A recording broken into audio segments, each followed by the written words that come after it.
Hare Krishna, everybody. Welcome all of you for today's reading session. Let us begin with prayers. Nama Om Vishnu Padaya Krishna Presthaya Bhutale Srimate Bhakti Vedanta Swamin Niti Namine Namaste Saraswate Deve Gauravani Pracharine Nirvishesha Shunyavadi Paschatya Deshatarine जय श्री कृष्ण चैतन्य प्रभु नित्यानंद श्री अद्वैत गदाधर श्रीवासादि गौर भक्त वृंद हरे Krishna Krishna Krishna Hare Hare Hare Ram Ram Ram Hare Hare. We shall be reading from the book A Second Chance, the story of a near-death experience based on the sixth canto of Srimad Bhagavatam, authored by Vishwaguru, His Divine Grace, Abhay Charanaravinda, Bhakti Vedanta Swami, Srila Prabhupada. Request all of you to please stay on till the end of the session because after we complete our reading, we will be having a short quiz based on what we have read. I shall share my screen so that you can see the text as I am reading.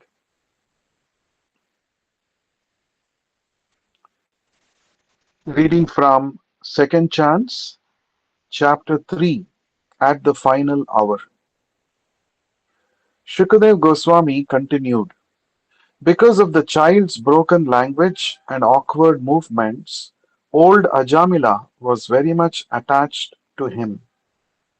He always took care of the child and enjoyed his activities. When Ajamila chewed food and ate it, he called the child to chew and eat. And when he drank, he called the child to drink also.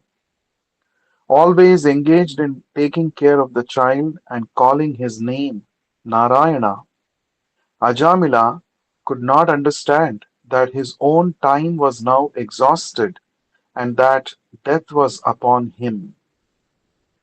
When the time of death arrived for the foolish Ajamila, he began thinking exclusively of his son Narayana. Srimad Bhagavatam, Canto 6, Chapter 1, verses 25 to 27. A child's name. Here it is clearly mentioned that the child Narayana was so young that he could not even speak or walk properly. Since the old man was very attached to the child, he enjoyed the child's activities. And because the child's name was Narayana, the old man always chanted the holy name of Narayana. Although Ajamila was referring to the small child and not to the original Narayana, the name of Narayana is so powerful that even by chanting his son's name, he was becoming purified. Srila Rupa Goswami has therefore declared that if one's mind is somehow or other attracted by the holy name of Krishna, tasmat kenapyupayena mana Krishne niveshayet, one is on the path of liberation. In India, even today, parents often give their children names of God, such as Krishna, Govinda, or Narayana.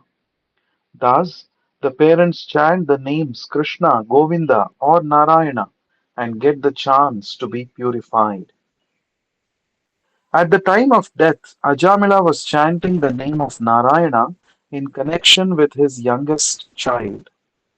Since Ajamila was the son of a Brahmana, he had been accustomed to worshipping Narayana in his youth, because in every Brahmana's house there is worship of Narayana.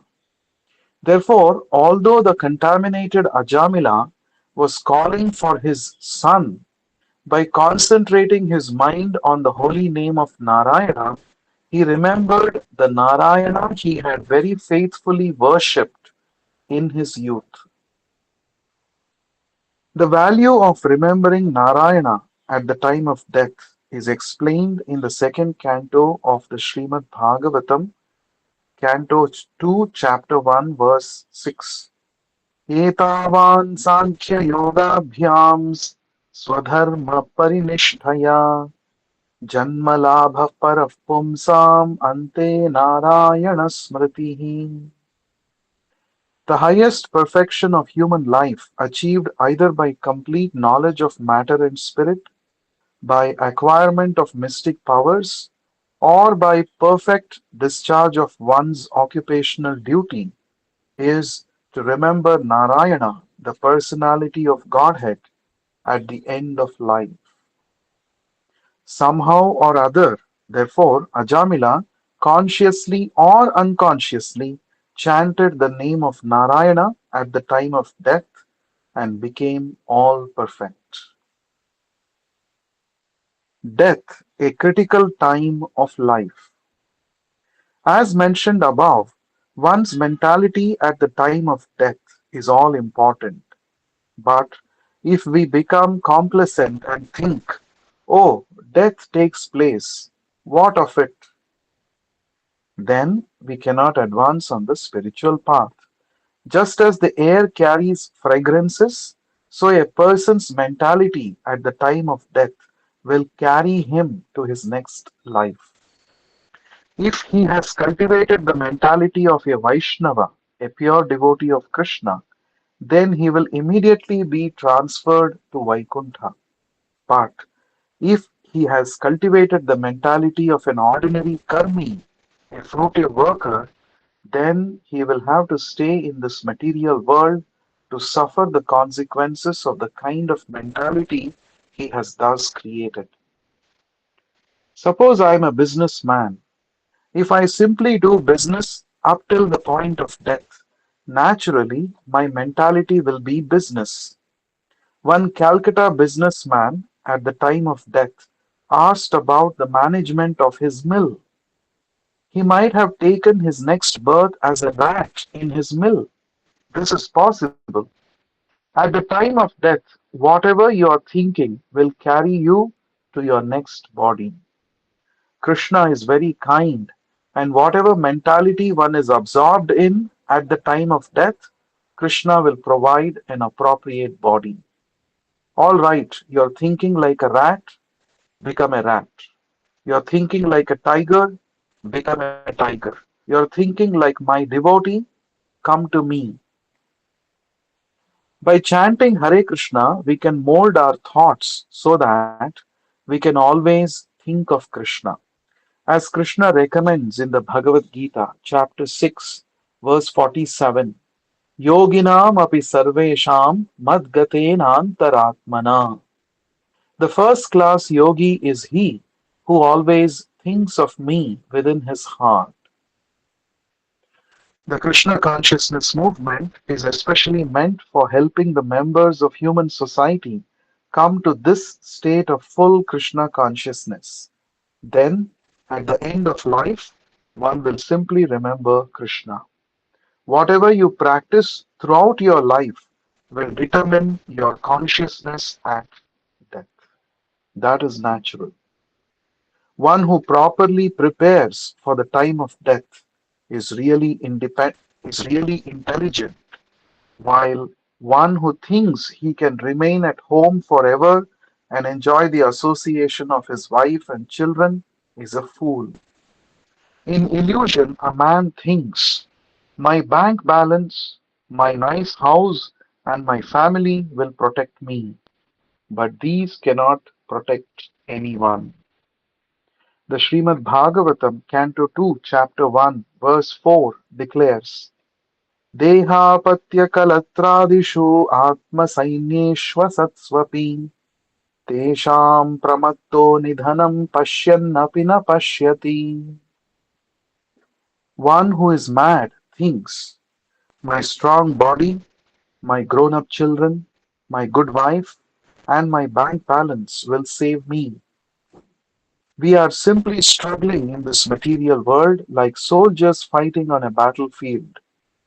Our soldiers are our children, our wife, our bank balance, our countrymen, etc. The Srimad Bhagavatam warns us not to take shelter of such fallible soldiers. Even though a man has seen that his father and grandfather, who were once living, are existing no more, he does not see that, likewise, everyone, including himself, will be destroyed. How can he protect his son? How can his son protect him? These questions do not arise for the materialist who is simply engrossed in the animal propensities of eating, sleeping, defending, and mating. Thus ends chapter 3 of the book Second Chance, entitled At the Final Hour. So now we have completed reading. It's a short chapter. So we shall now be having an interesting interactive quiz based on what we just now heard. I hope you're all ready for the quiz. It will be simple multiple choice questions. I'm going to read the question and hear it carefully, and I'm going to also read out the four options. You just have to type A, B, C, or D. So, by participating in the quiz, it will help you to remember, recollect, recall the things that we have heard in the class, in the reading. So, all the best. So, let us begin now. The first question: why was Ajamila very much attached to his youngest child? Your options are: A. The child was very intelligent. B.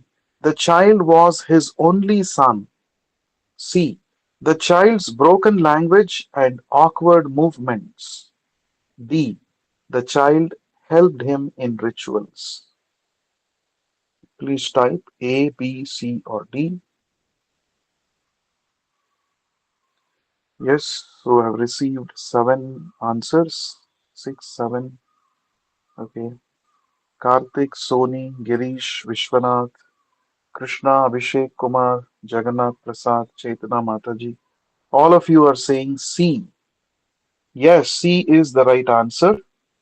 So Ajamila was attracted or attached to his youngest child because of his broken language and awkward movements. Actually, he had nine more sons, but they were all grown up. The tenth son was the youngest. So because of his, children speak in a broken language, and that creates attachment and attraction towards them. So Ajamila was attracted to his broken language and awkward movements. That's the right answer. Let's go to the second question. What did Ajamila frequently do while eating and drinking? Your options are: A. He ate silently. B. He fed the child but did not call him. C. He called the child to eat and drink with him. D. He fasted regularly. So please type A, B, C, or D. Yes. Again, the answer is C, as most of you have said. That's the right answer. He called the child and asked him to eat and drink with him. So every time he was calling out the name of his child. When we are attached to somebody, we tend to call out that person's name again and again. The same thing Ajamila was doing with respect to his youngest child. Okay, let's go to the third question. What was the name of Ajamila's youngest son? Your options are A. Krishna, B. Govinda, C. Vishnu, D. Narayana. Yes. So I have received eight answers, seven answers. I request everyone to please participate. You can type in the chat box in the in call messages option. So everybody is saying D. Narayana. Yes, that's the right answer.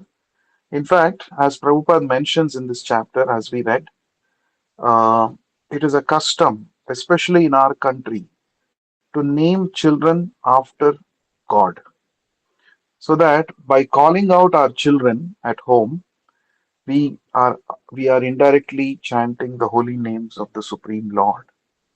So chanting the holy names of the Lord is very, very powerful, and it is most recommended process. So Ajamila, whenever he used to eat anything, he would call out his son Narayana, please come and eat with me.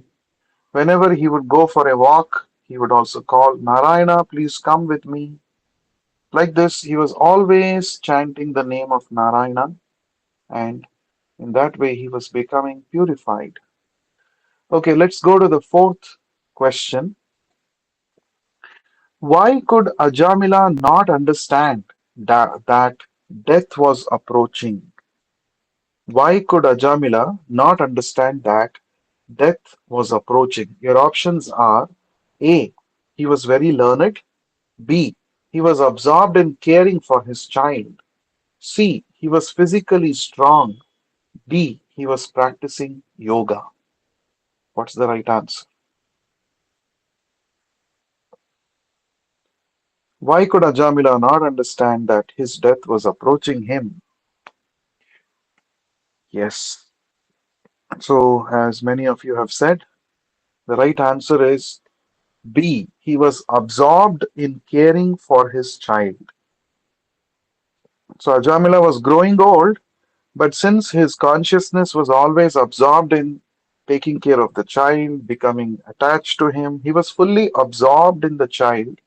And because of this, he could not understand that he's becoming older and older and his death was approaching. So, this is what happens to everybody.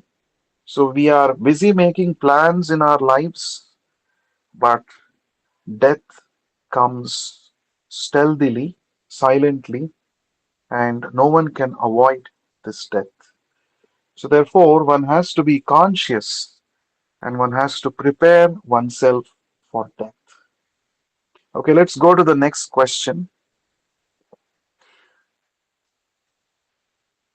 At the time of death, whom was Ajamila thinking of exclusively? A. His wife. B. His wealth. C. His son Narayana. D. Lord Yamaraja. Whom was Ajamila thinking about? Yes. Yes, all of you have given the right answer. C is the right answer. Ajamila was exclusively thinking about his son Narayana at the time of death because he had become very attached to him. Okay, let's go to the sixth question. What was the condition of the child Narayana? Okay, what was the condition of the child Narayana? Your options are fully grown and educated. A. A. Fully grown and educated. B. Able to walk and speak fluently. C. Too young to walk or speak properly. D. Physically ill. A, B, C, or D. Yes. So, except for one devotee, everybody has given the right answer. C is the right answer. The child Narayana, the son of Ajamila, was too young to walk or speak properly. That is the right answer. C is the right answer. Okay, let's go to the next question. Seventh question. Although Ajamila called his son, what effect did chanting the name Narayana have? Your options are A. No effect. B. It increased his attachment to his child. C. It purified him. Or D. It distracted him. What's the right answer?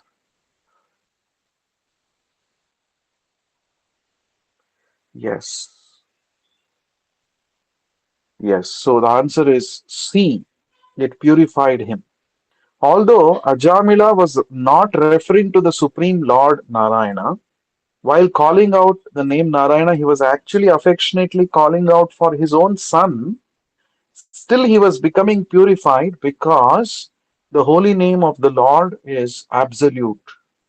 Even when it is chanted with some other intention, the holy name still acts. Example given in the scripture is when a patient takes a medicine, even though the patient may not know the technical details of the medicine, he simply takes it, but still the medicine will act and cure his illness, isn't it? In the same way, one need not know the glories of the holy name, but if one simply chants somehow or other the holy name of the Supreme Lord, Krishna, Rama, Narayana, Govinda, like this, one will be purified. That is the effect of chanting the holy name. Okay, next question. Please hear carefully. Question number 8. Which statement of Srila Rupa Goswami is quoted in this chapter? Your options are A. Bhaktya mam abhijanati. B.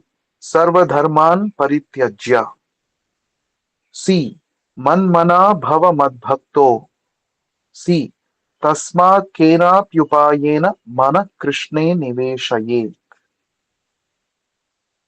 What is the right answer? Yes. Okay. So everyone has given the right answer. Answer is D. So he says, Kenapi upayena, by somehow or the other, manaha, your mind, Krishne niveshayet. Your mind should think about Krishna. Invest your mind, absorb your mind in Krishna in one or the other way. That is the perfection of life. So, Rupa Goswami is one of the disciples of Sri Chaitanya Mahaprabhu.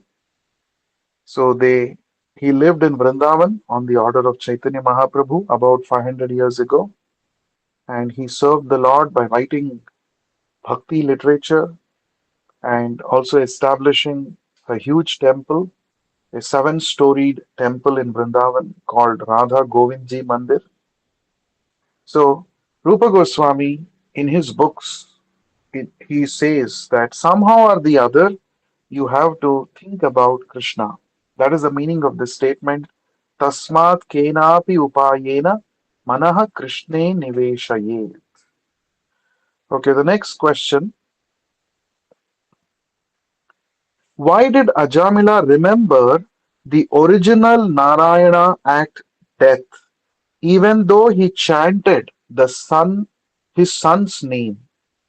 Why did Ajamila remember the original Narayana at death, even though he intended to call out his son? Okay, your options are A. He saw a vision. B. He read scriptures. C. He had worshipped Narayana in his youth. Or D. He met devotees. What's the right answer?